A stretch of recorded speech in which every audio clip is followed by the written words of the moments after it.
Hello and welcome to the latest 9 Sports Podcast, Women's Basketball Edition. I am Howard Magdal. And I'm Jackie Powell. And we are here to bring you light, not heat. The hosts on this journey, giving you high-level women's basketball analysis, news, and some nuanced level thinking, or as Jackie Powell always says, the gray area. Wait, is that what I always? Well, we both say it. We both say it. We both are here to bring it. I say nuance. You say gray area. That's and you are wearing gray once again, which is I'm wearing gray, and Jackie Robinson as well. Happy Black History Month, everybody. So we are very excited. So much to get to today. Jackie was live at the Monday big meeting between the WNBA and the Players Association. So much to get to there. We got to talk to Kaitlyn Chen, Princeton, UConn, Golden State, AU. Kaitlyn does all of it. And then, of course, Court Vision will be our takeaways from the leaked CBA slides. Really interesting stuff to get to. But first, we have breaking news first at the 9. So for number 1 at the 9, we're going to do it just a little bit differently here today. Jackie Powell, I'm going to give you 60 seconds to come up with a scoop. You give us a scoop in 60 seconds, putting it on the clock. Here we go. I can confirm here at the 9 Sports Podcast that via league sources, the New York Liberty are adding 2 former WNBA players to their coaching staff. That is Courtney Paris, who most recently was an assistant coach with the Chicago Sky on Tyler Marsh's staff this past season.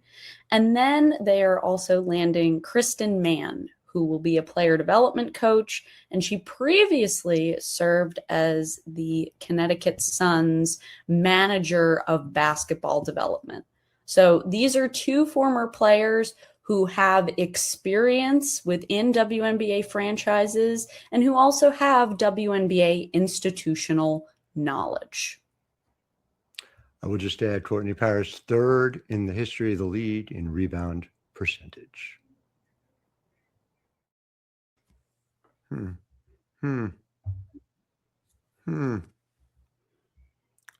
WNBA experience on both counts. Very interesting. So, Howard, tell the audience what exactly that was. It was a card. No, it's Kristen Mann, rookie, auto. Kristen Mann, Courtney Paris, of course. I had the privilege of seeing as a player one of the greatest rebounders in the history of the league. Really good to see the New York Liberty adding that WNBA experience to the bench. Going to be fascinating to see how these parts all come together. And so really much more to come on that, of course, but that assumes, of course, there is a season. And so on Monday, both sides, and Jackie and I have been talking to a lot of folks who are involved, who are expressing optimism about what took place in the Monday meeting. But of course, I'm going to turn this over, Jackie, to you to take us through. You were there, you were in the building, you were able to speak with both sides as they were coming out, and of course have continued to follow up the reporting as we have both done since. But where are we after that Monday meeting? So when it comes to what we learned from this meeting, and maybe I should sort of set the scene so you all can imagine what this all looked like. You know, when it comes to a WNBA stakeout, if you all listen to the A Touch More podcast with Sue Bird and Megan Rapinoe, she will talk about the media members who were staking out the meeting. That is what myself and a few others were doing. But we were able to observe the Players Association representatives leave the building. So we're talking Nneka Ogwumike, Alicia Clark, Breonna Turner, and Stephanie Dolson, who is a player rep, along with the executive director, Terry Jackson, and some of her staffers. And we asked them for comment about how things went, and they didn't want to comment at that time. But then there was some really great reporting later from Front Office Sports' Annie Costable, where she spoke with Neko Gumake and Alicia Clark, and they were, I guess, a little disappointed that the league didn't have a proposal ready. And it seemed as though players were expecting that they would be showing them something new when that wasn't the case. And it was more just a meeting to really face-to-face air frustrations, air points of view, which, as Breanna Stewart said to ESPN a bunch of weeks ago, she was disappointed with the fact that there weren't many in-person face-to-face meetings like this.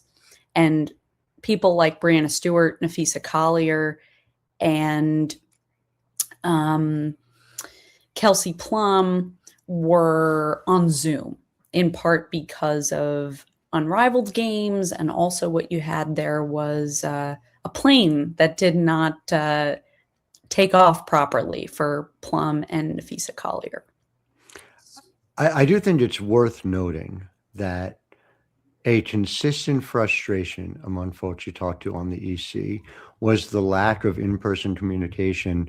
And it's hard to argue with, and obviously people can differ whether this is correlation or causation, but the idea that there has clearly been a breakdown in communications, and that's something both sides are very frustrated about. So just the fact that, and it's as striking to me, and in those I have spoken to who are familiar with both sides and the way they are thinking about this, will tell you, yes, there was not a new proposal. There was also then 3 hours of back and forth. So clearly there was much that was accomplished, even though I certainly read it described in some circles as the league did not have a proposal. And probably in hindsight, hearing from the folks involved, even if it was something with minor changes, and Maddie Kenny had a good column, I thought about this, that coming back with something, I think would have been a useful thing for the league to have done. Now, that said, it sounds like that is happening in the not too distant future. Of course, as we've talked about on this podcast, every lost day now is a challenge, no more so than in Portland and in Toronto, where two expansion teams are just getting far less of an opportunity to ramp up to year one than the Golden State Valkyries did. But obviously, the flip side of that is you talk to folks who are familiar with the league's thinking, and there was a certain level of frustration that the most recent proposal the players came back with back in December was essentially unchanged from what they had previously provided. And so something that's going to be critical is what kind of messages are being sent in the coming days and weeks. There was a post that was co-branded with the WNBPA on Wednesday, which referenced the importance of an NBA strike. There is an event coming up, NBA All-Star. It will be very interesting to see what, if any, messaging there is around that. Is there going to be protesting? Is there going to be a chance to meet? Is it going to be a little bit of both? And again, in a relationship where clearly there has been a breakdown in communications, the way in which both sides present themselves matter. But at the end of the day, I'm going to defer to what Breanna Stewart and Kelsey Plum said very specifically, and something I'm sure the league would agree with. In person is a big improvement over a lot of what's been happening. Absolutely. And it's interesting, Howard, to put 1 and 2 together. If you look back at that post, NBA All-Star is right around the corner. Yeah. And it's a big opportunity for a big public stunt that the Players Association hasn't really had. They obviously sent us, as media members, a press release. I believe it was the day when the latest extension was up on January 9th. And they had maybe like a handful of people who we didn't really know who they were protesting outside of the league office with an inflatable rat, and it was sort of a missed opportunity. So it's interesting to see that there could be more of a plan in the coming weeks. It's something to keep an eye on to understand where we're headed. So keep looking, keep watching, that's for sure. So I'm going to take us back in time. Is that okay, Howard? Sure, that sounds good to me. So I'm going to take us back in time to the spring of 2022. And I want to remind the folks about this story that you wrote, which was called How Airplanes Became the WNBA's Biggest Scandal. Mm-hmm. Liberty repeated chartering of flights, a violation of CBA rules, is a window into the state of the ownership in the league. And so, Howard, I guess what I want to ask you here and what I want to understand is we are moving back to a time when Caitlin Clark and Angel Reese weren't household names yet. Asia Wilson wasn't yet a 3-time WNBA champion. And the New York Liberty did not have the reputation that they have now, franchise with a championship culture and expectations. So I guess I'd be curious if you could just remind people what you took away from this story more than just the Liberty violating the CBA. It is so much more than that, and it is presaged in ways that have happened more quickly than those of us who have been in this space for a long time even could imagine.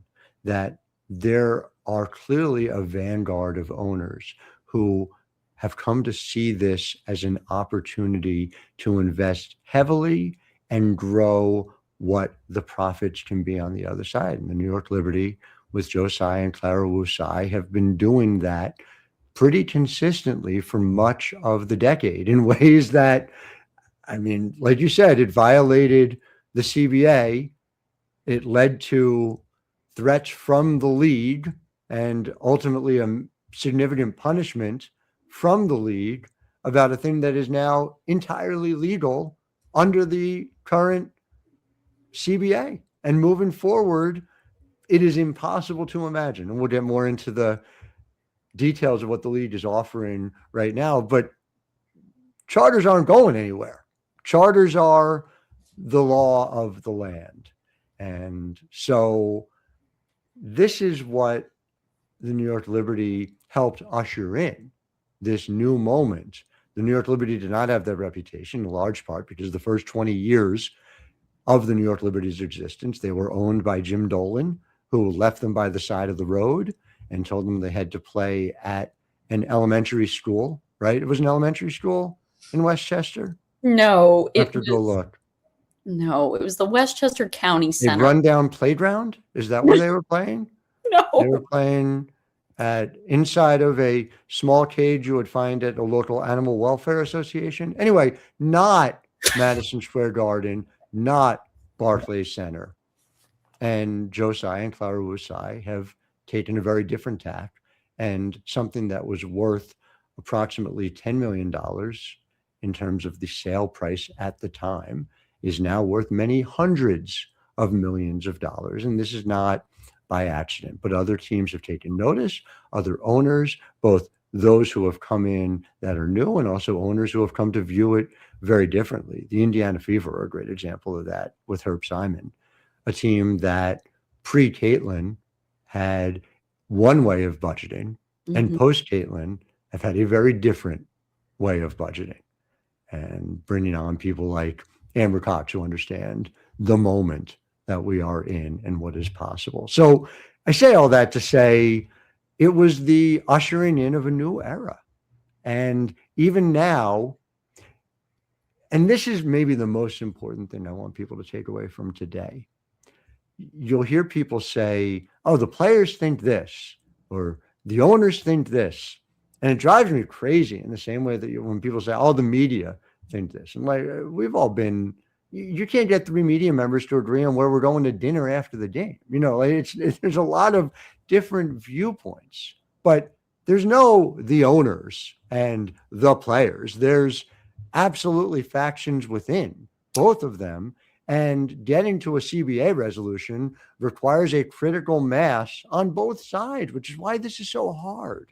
So, Howard, I want to bring it back to the story. Mm-hmm. And this little excerpt or two really stands out to me. And for those of you listeners who don't remember this moment in time and don't remember this story, which I have said many times, is one of the most important stories when it comes to understanding what the WNBA is right now and is continuing to try to become. Mm.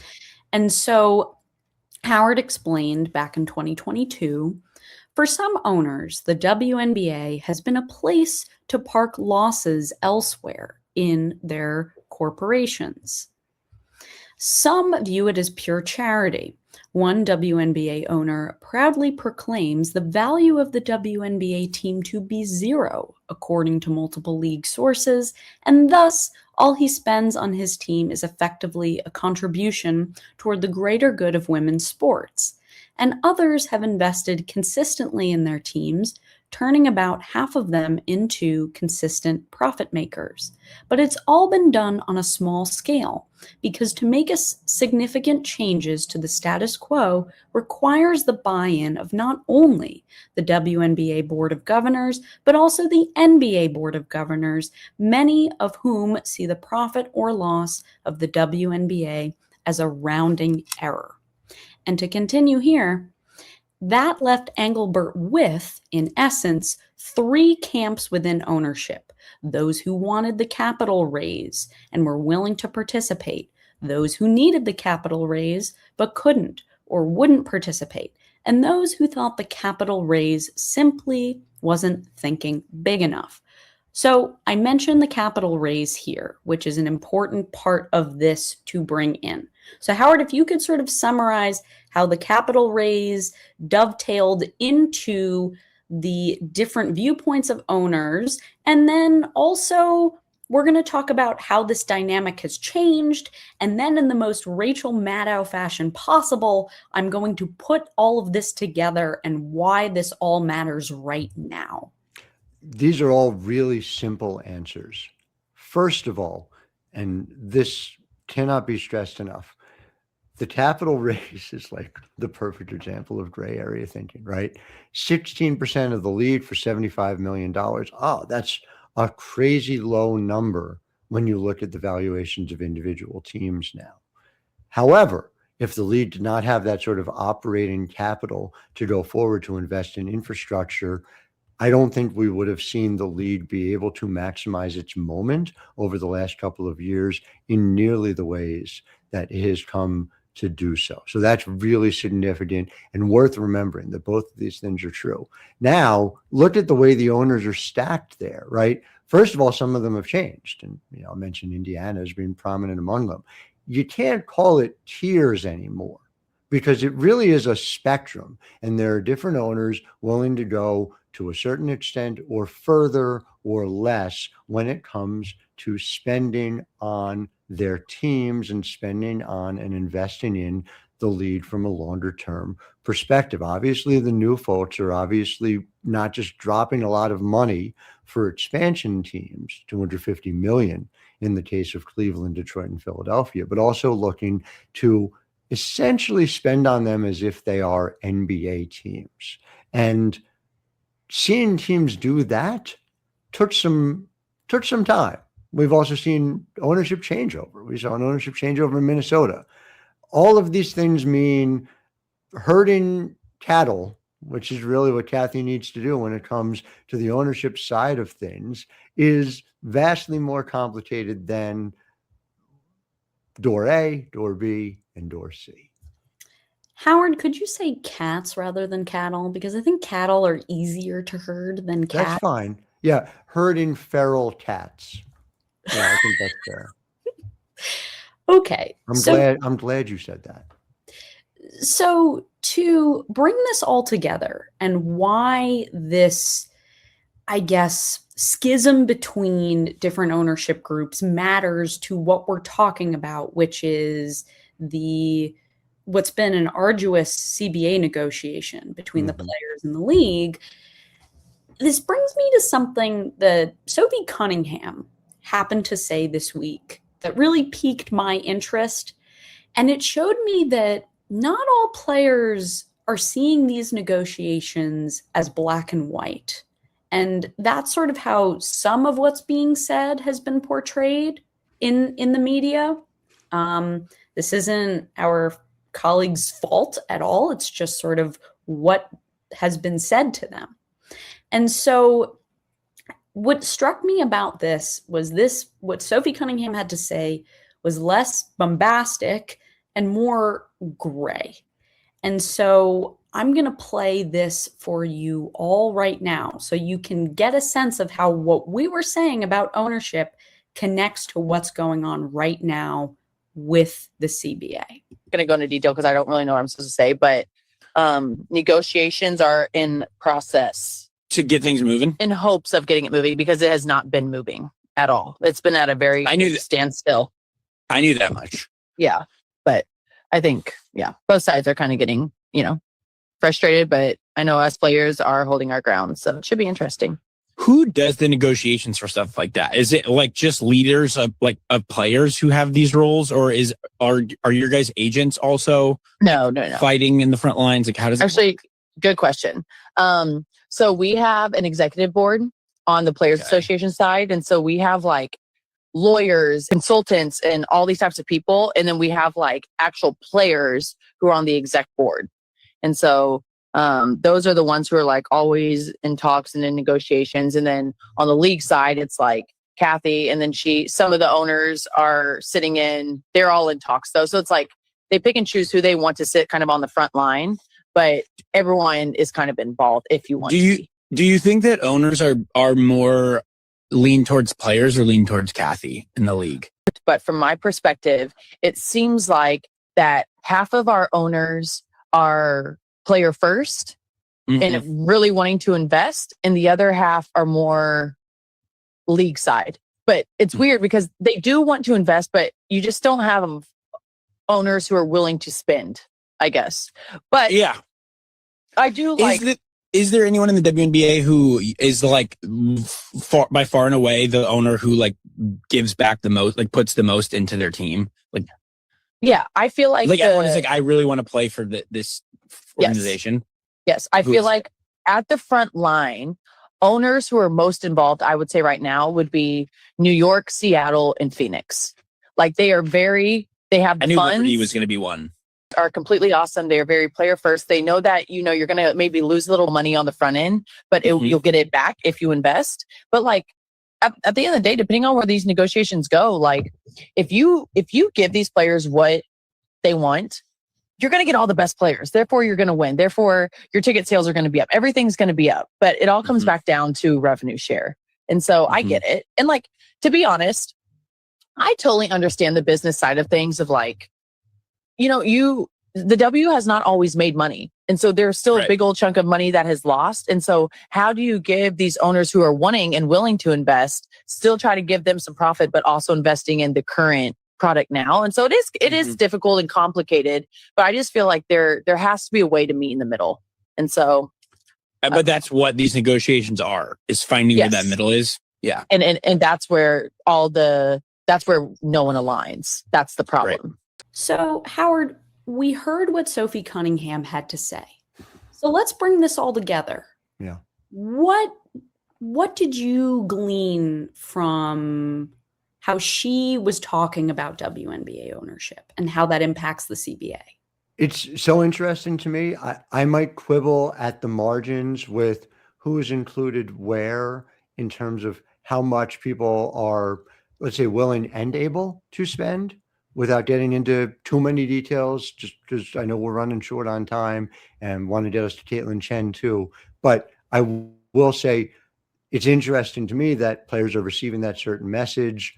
She's wrong in the sense that a team cannot under the terms of even the CBA that is proposed by the players, spend all the money. There's going to be a cap on it, but willing to take less in order to go to certain places where they can spend on things outside of the cap. That can be very interesting to see. And certainly, as we know from previous reporting, I guess would be the way to put it, that's been an issue in the last CBA as well. So now we are going to hop to our discussion with Athletes Unlimited's Kaitlyn Chen.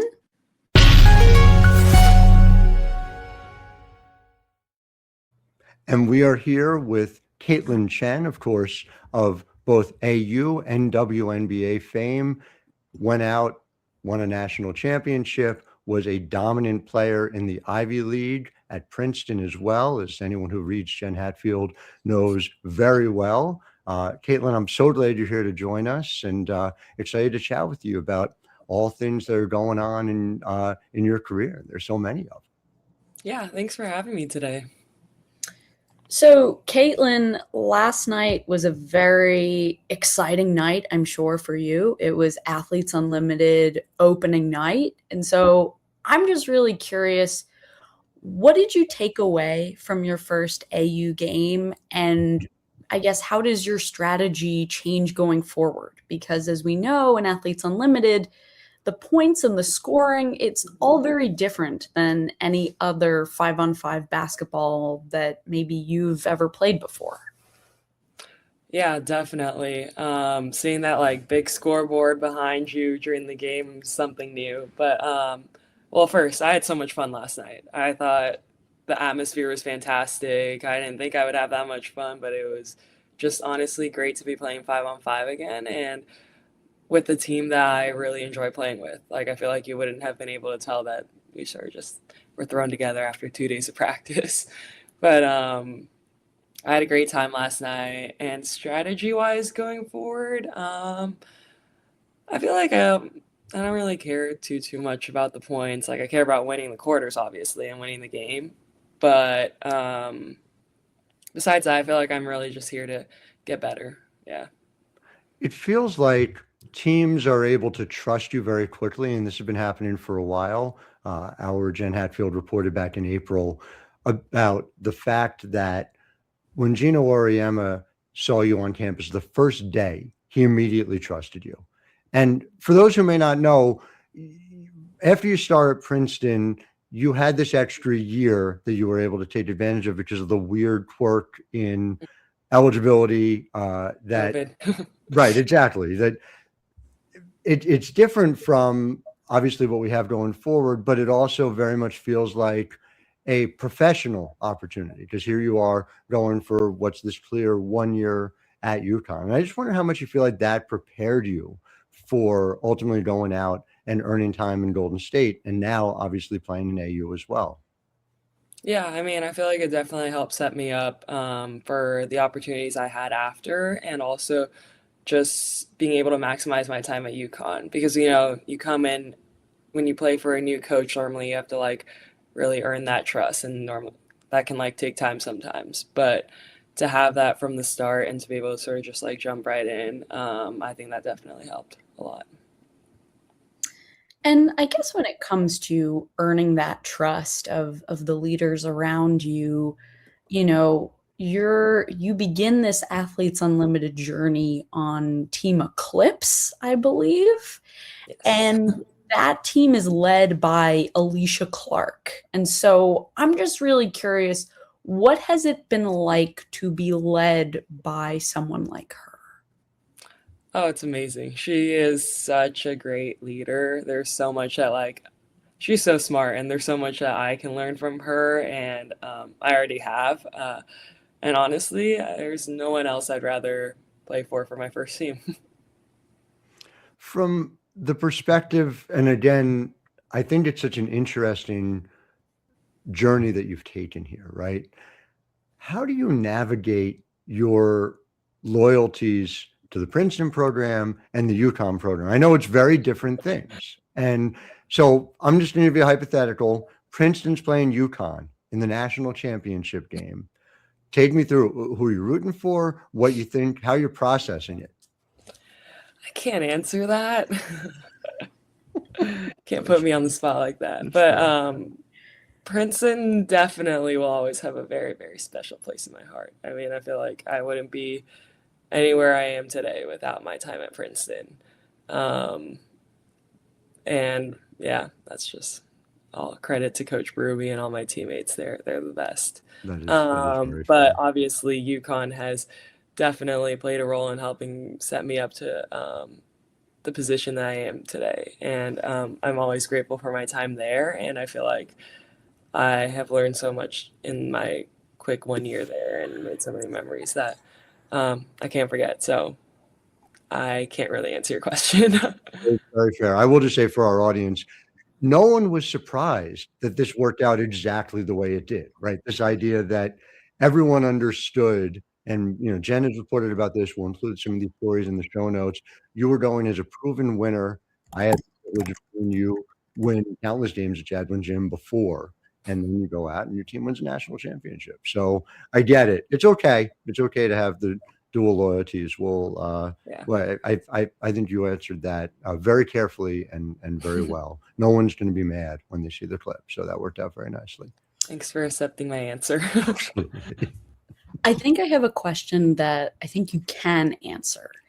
And it's sort of about what you've seen post UConn, because you all won a national championship, but then you take a look at this team now, and it's been quite dominant. So I guess just from your perspective, as someone who knows a lot of the players that are making this happen, what are you seeing when it comes to just how a lot of your former teammates have evolved year over year? Oh, yeah. Wait, you were talking about UConn or Princeton? Because both teams are off to a great year. True. I mean, you know what? Go team by team, to be quite honest. I'll take some Madison St. Rose observations as well. I'm always here for that. Okay, we'll start with Princeton. I mean, they're obviously off to a great start this year. Tough last game, but you know what? We put it behind. We'll get over it. But I feel like all the young players have really developed. I mean, they were sort of just like thrown in the fire last year when Maddie got hurt, and then there wasn't a ton of leadership. You had like 5 sophomores playing, but I feel like they really learned and grew from that year. And especially Olivia Hutcherson, I don't know if you've seen her play, but she's grown so much over the past year, and she has worked for every inch of it. Yeah. So I'm super proud of her. Maddie has obviously been great. She's been doing such a great job leading the team and sort of being that like steady force that they have. Yeah, so it's been so much fun to watch them play. Yeah. And then UConn wise, yeah, they're incredible this year. I feel like everyone just sort of took a step up, and then they just kept going from where we left off last year. It seems like there was no drop off. There was no like, you got to rebuild a little, but they just really kept going, and it's been a lot of fun to watch, definitely. I will just say we will also include Jen's show notes about Olivia Hutcherson. Jen Hatfield has a story over at the 9 Basketball this week as well, because of course she does. So Kaitlyn, Chen, thank you so much. We so appreciate your time. Look forward to continuing to chronicle your career everywhere it goes. Thank you. Thanks for having me, guys. Thank you.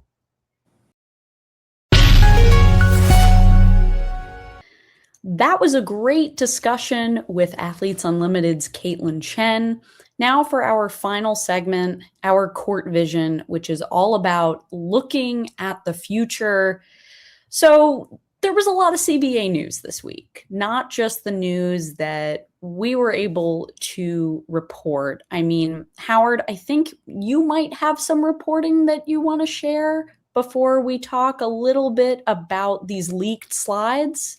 I want everyone to understand 2 things from the player's perspective. We talked a lot about the owner's perspective. You need a majority of the EC to authorize a strike. The players as a whole have authorized their ability to strike if they decide that's the way forward. but I spoke to someone who understands the way in which this dynamic works. And even though the EC is along the spectrum as well, and it's not just pro owner, pro player. And it's really important that people understand that, because that complicates things, but it also explains why, oh, gee, why aren't they more flexible, or why aren't they less flexible, or anything that goes along with that. But how it was explained to me was to strike without unanimous approval of the EC is not something that is the way in which they operate. And so keeping both of those dynamics in mind, I think are very significant. It also says the flip side, making sure that the full EC is on board to think this is the right deal is equally important. And so you wouldn't expect anything less of a union. And it's interesting to hear that, though, as we understand what does it take to get to yes from the player side. Absolutely. Absolutely. That was fascinating reporting, which I think it dovetails well with what we saw there from Sophie Cunningham too, because she says flat out that she understands the complex dynamics here. Yeah. She's not speaking about this in black and white terms. And so your point is there are many more WNBA players who understand that as well. No doubt about it. So with Court Vision, there was an interesting leak this week where Ramona Shelbourne essentially leaked out on X these 3 slides from inside this meeting during the presentation that was being made to the Players Association. And so there was one slide that said broad objectives. Another slide showed the salary hikes and increases. These images very much so were along the lines of what has previously been reported when it comes to numbers, when it comes to salary and objectives in general. But it was interesting to see this page here, which I'm going to bring up, of 37 different items that I guess summarize the WNBA's improvements in this new CBA within the current offer that they've made. So everyone can see this.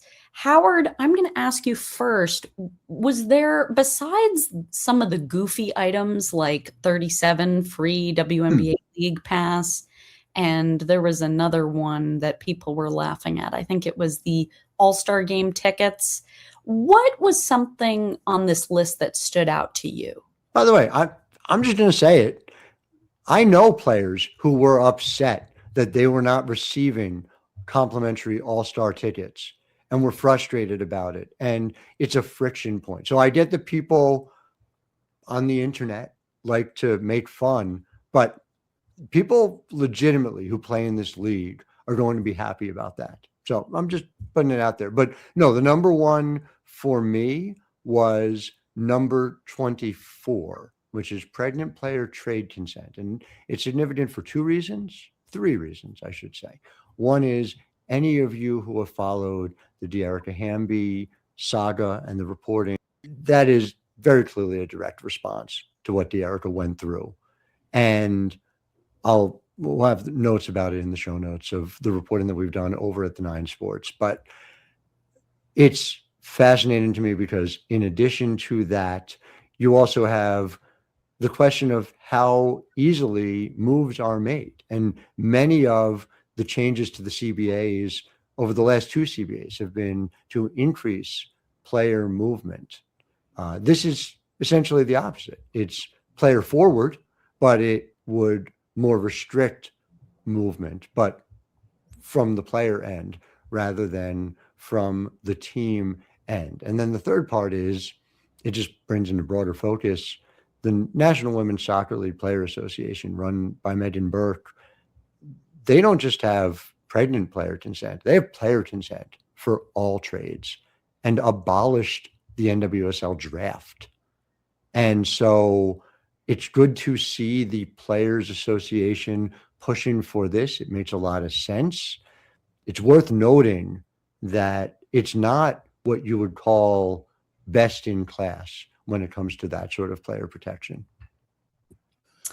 Yeah, I mean, I at first did not connect that this was a direct response to what happened to De'Erica Hamby, but it makes a ton of sense. And to be quite honest, according to this, it seems like there are more specific plans in place for pregnant players and even for players that aren't pregnant but that are becoming parents. Yeah.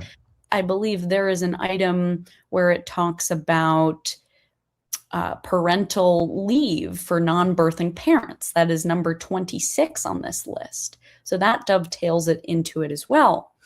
So Howard, the thing that stood out to me on this is something I have been covering for a while, and that is number 9 on this list. That is 2 new developmental player roster spots. And so why is this a huge deal?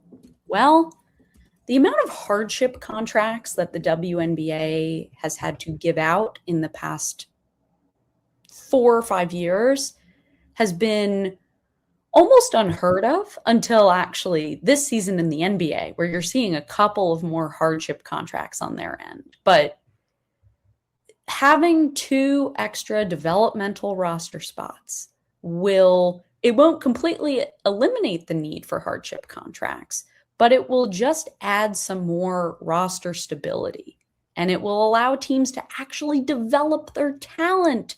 And then that talent actually gets a chance to play when there are injuries. Although I will say, and this isn't just for point number 9, but for this entire 37-point list, after talking to some folks around the league, a qualm about this was that it had just a lack of details. It didn't really say by how much things are going to increase and by how much things are going to change, but it more just said, okay, this is going to happen.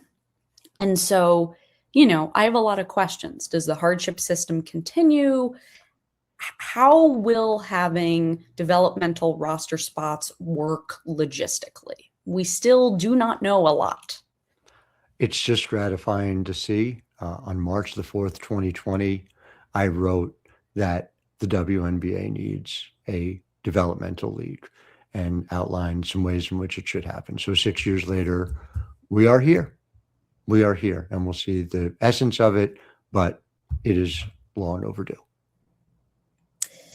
Well, unfortunately, that is all the time we have left this afternoon.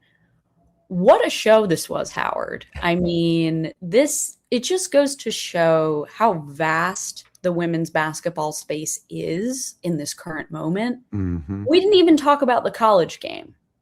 And it's such a delightful thing when there's so many different storylines that are really complex. And I think this all makes this more fun. I think so too.